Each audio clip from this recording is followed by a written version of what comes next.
Be honest. How often do you think about your business having to be shut down? I'm not trying to be morbid or a Debbie Downer. I'm pretty sure that most of us, if not all of us, as business owners, have had that thought come into our minds at least once, probably way more frequently. I know some of you think about it more frequently than you would like to. So, in today's episode, I want to talk about ways that you can de-risk your business so that you can transition from sitting here and thinking about all the ways your business might fail to actually taking some real action and identifying areas of your business that you might have more risk and then working to de-risk them, to make it less volatile, to make your cash flow more consistent, to make it so that you're less likely to have one big event happen and then your whole business goes under. This is the Profit and Prosper podcast, the podcast that empowers female entrepreneurs to make more money, become financially independent, and live prosperously. I'm your host, Sarah Young, an entrepreneur and business and wealth coach who has worked with hundreds of entrepreneurs to create more profitable, sustainable businesses. This episode really was inspired by conversations that I've been having lately with some of our larger more established clients, so the clients in the multi-six and seven-figure space. These are the conversations that I am having with those clients is about risk. This is just something that seems to be coming up more lately, and I'm not sure why. I think that some of these clients have seen changes in some of the ways that they generate leads in their business, and they've seen some surprising fluctuations in their sales just based on their specific industries. And so we're having this conversation about risk. So when you think about risk, what do you think about? I bet in your business, you're thinking about something like taking on risk means you're spending a lot of money on something and you don't know if it's going to pan out. Maybe you're thinking about just not having a lot of money in the bank, or you're thinking about like having a lot of debt that you have to make the payments on and how difficult that feels. I think those are some of the traditional ways that we think about risk. I know when I went to college, I have a business degree. I had a focus in finance and economics, and risk is something that we talked about a lot with, investments and stock and things like that. Just the likelihood of a stock basically not being worth any money after you buy it. So we think about risk in your business. Really, risk is just the probability of something bad happening, right? The probability of having a loss in your business. So what I'm going to give you in this episode is 3 areas that you might be surprised by. Maybe you've not thought of these, but these are areas that I see pretty commonly causing some of my clients' issues, bringing in more risk to their business, impacting their sales, impacting their expenses, and overall cash flow. Now, I bet you're going to think that one of those 3 things you can do to reduce the risk in your business is going to be about having cash in the bank. I always bring up having your cash cushions. And I do think that's really important, but that's not one of the 3. And so this will be just like a bonus tip. If you're new to the podcast, something I do bring up all the time is having a cash cushion. And so I typically would say, depending on the business, 2 to 3 months of business expenses set aside in a savings account. And then also personally, I think it's really important to have your own personal cash cushion of minimum 3 to 6 months, preferably more like 6 to 12 months, right? The more cash you have in the bank, the easier it's going to be for you if you do experience one of these events that I'm going to talk about in this episode. So if one of those things happens, that you can recover, you can last, you have the time to pivot. One thing that comes to mind as we think about external events, and this is not one of the 3 things either, but a lot of us were starting or growing our businesses around COVID. And I just remember seeing so many businesses going out of business, having to shut down temporarily, just not making it through the pandemic. And in part, that was because they did not have the reserves on hand and they did not have the time to pivot, right? Because things got shut down really, really quickly, sales dried up, and sometimes people didn't even last a few weeks. And so we don't want that to be you. Here are 3 other areas that your business may be carrying extra risk that you don't need, that we want to work on mitigating so that your business can really last. So area number 1 is with your clients. If you have one client or maybe a group of clients that takes up a pretty significant portion of your revenue, then that can be an area of risk. Because what happens If that client one day just says, you know what, I'm going to cancel our contract, we're done, we're not paying you anymore. Like if you're using that client's what they're paying you to pay your team in turn, to pay your business expenses, and your client leaves, what are you going to do? I have seen this happen to multiple clients over my years in business. And, unfortunately, it happens more than you'd like to think it will. That you think you have a contract in place and you think they're not going to back out, but like sometimes they do.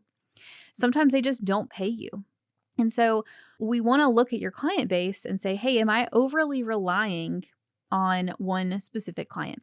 This especially can happen when you are in a like very high ticket space and you only have a few clients, then you may be overly relying on one of those clients to pay the bills. Actually, as an example, I have a client who works with corporate clients, and her contracts with corporate clients can be high five figures into the six figures, multi six figures for one contract. And she will only do like a couple of those contracts every year. But something that we talked about all the time was just worrying about, she was worried about, would her cash flow last? What if this contract doesn't renew? What if it doesn't come through? Et cetera, et cetera. And something that she would go back to is, you know what, as a plan B, if it doesn't, then she did speaking. And so she would charge, several $1,000s for each workshop or speaking gig that she did, because she'd been doing it for a while and was really good at it. And so she had another revenue stream where she knew she could go drum up business and keep paying the bills in the meantime if one of those clients, decided to stop paying or not renew or just not sign in the first place. I've had other clients where they're maybe in the B2B space, for example, and they'll have a pretty sizable roster of clients, but they'll still have one or two that are paying them $15,000, $20,000, $30,000 a month. And for a business that is making even into the seven figures, even if you're making 100K cash months, having a client stop paying you 20K is a big deal.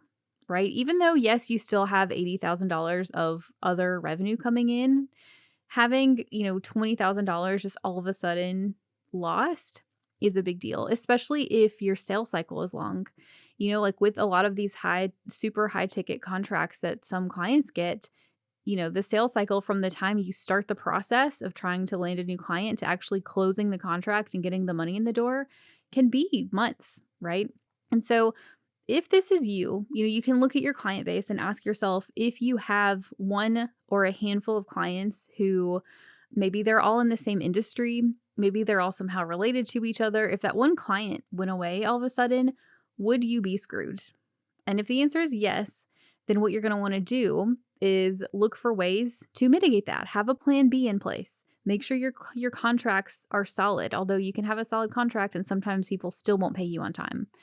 But have a plan B in place and figure out what would I do? What are some other revenue streams that maybe you could get in place to mitigate that, like the example I gave of the client who would do speaking, right?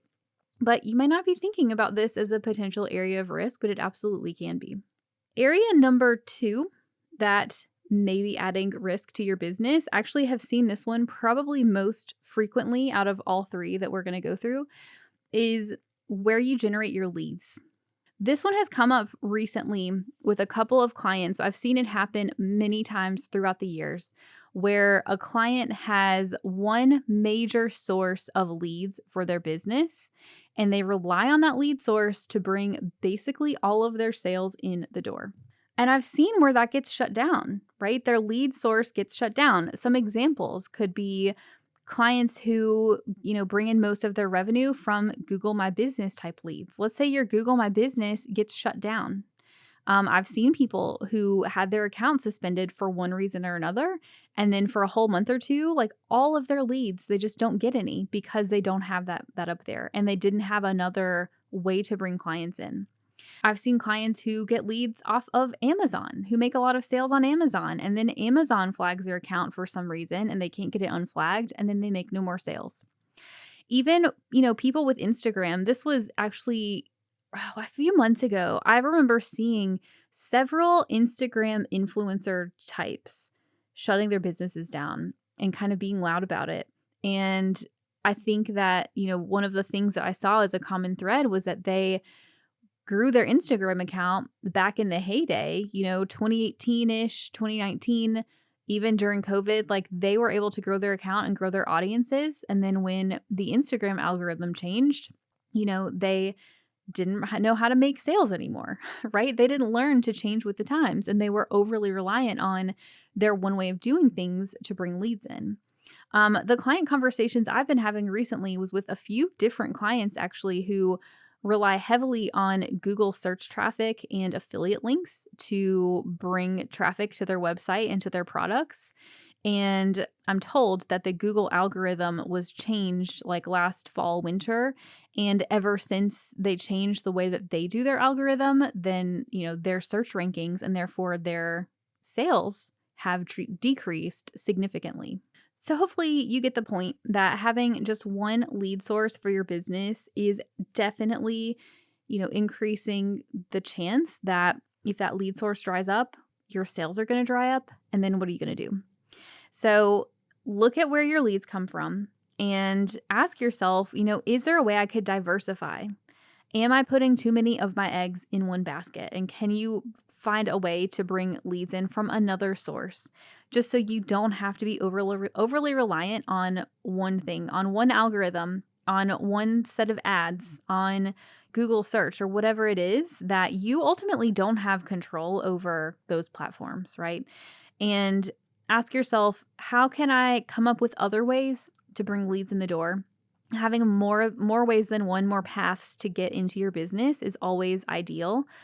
I think having the ability to pivot if or when these changes happen is really important, like we said. So, if something changes to the algorithm and your traffic drops and you're reliant on that to bring your leads in, then you need to have time to go out and get scrappy again, right? We need to be able to have the time and space to pivot and find new ways to run our businesses.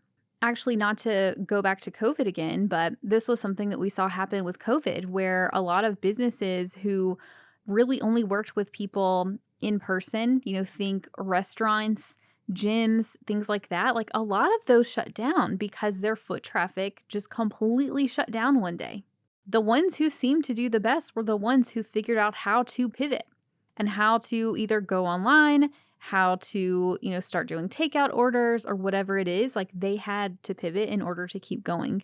And so think ahead, make sure you're diversified, but also make sure you're giving yourself the space if needed to have a plan B in place and to pivot. I feel like I keep saying the word pivot and I'm getting an image of like the Friends episode with Ross on the couch, like screaming pivot. Anyways, okay, that was number 2, lead sources. Number 3 is team members.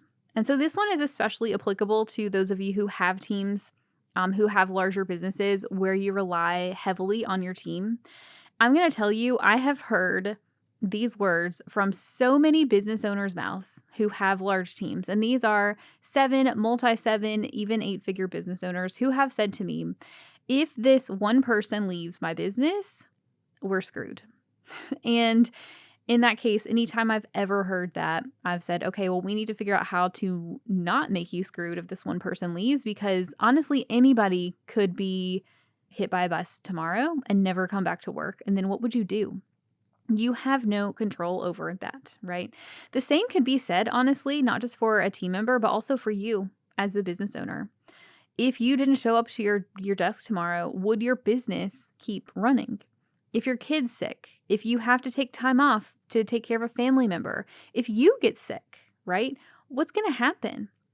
And so this is where it's really important, I think, to have standardized systems and processes, having, team members getting trained in different aspects of the business so that if one person quits or, if they get sick or whatever, like somebody else can step in and it's not the end of the world.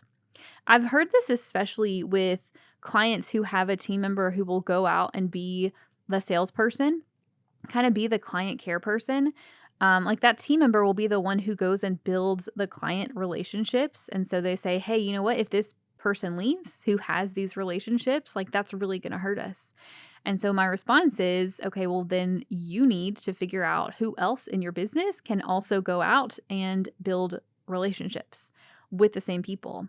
Not having one point of failure in your business, whether that's a team member or whether that is you.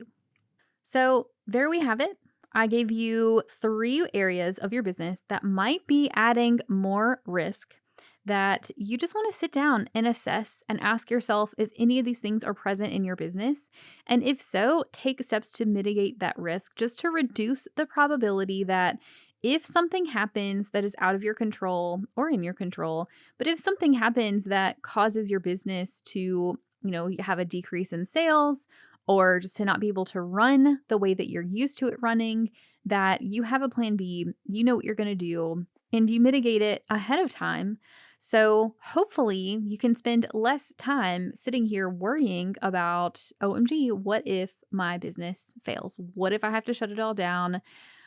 Right? None of us want to be thinking about that. So that's it for this episode, y'all. I hope you enjoyed it. And as a reminder, please make sure to subscribe to the podcast wherever you listen. Go leave me a review. It helps me get the podcast in front of more people.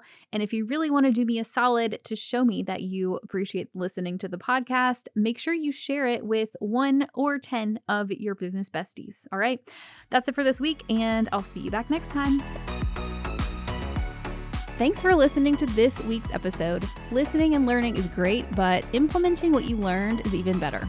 So what's one thing you can do this week to make more money in your business, save for your financial future, and start living your most prosperous life? If you found this episode helpful, please leave a review on Apple Podcasts and share with a friend because it helps me reach more amazing female entrepreneurs like yourself. See you in next week's episode.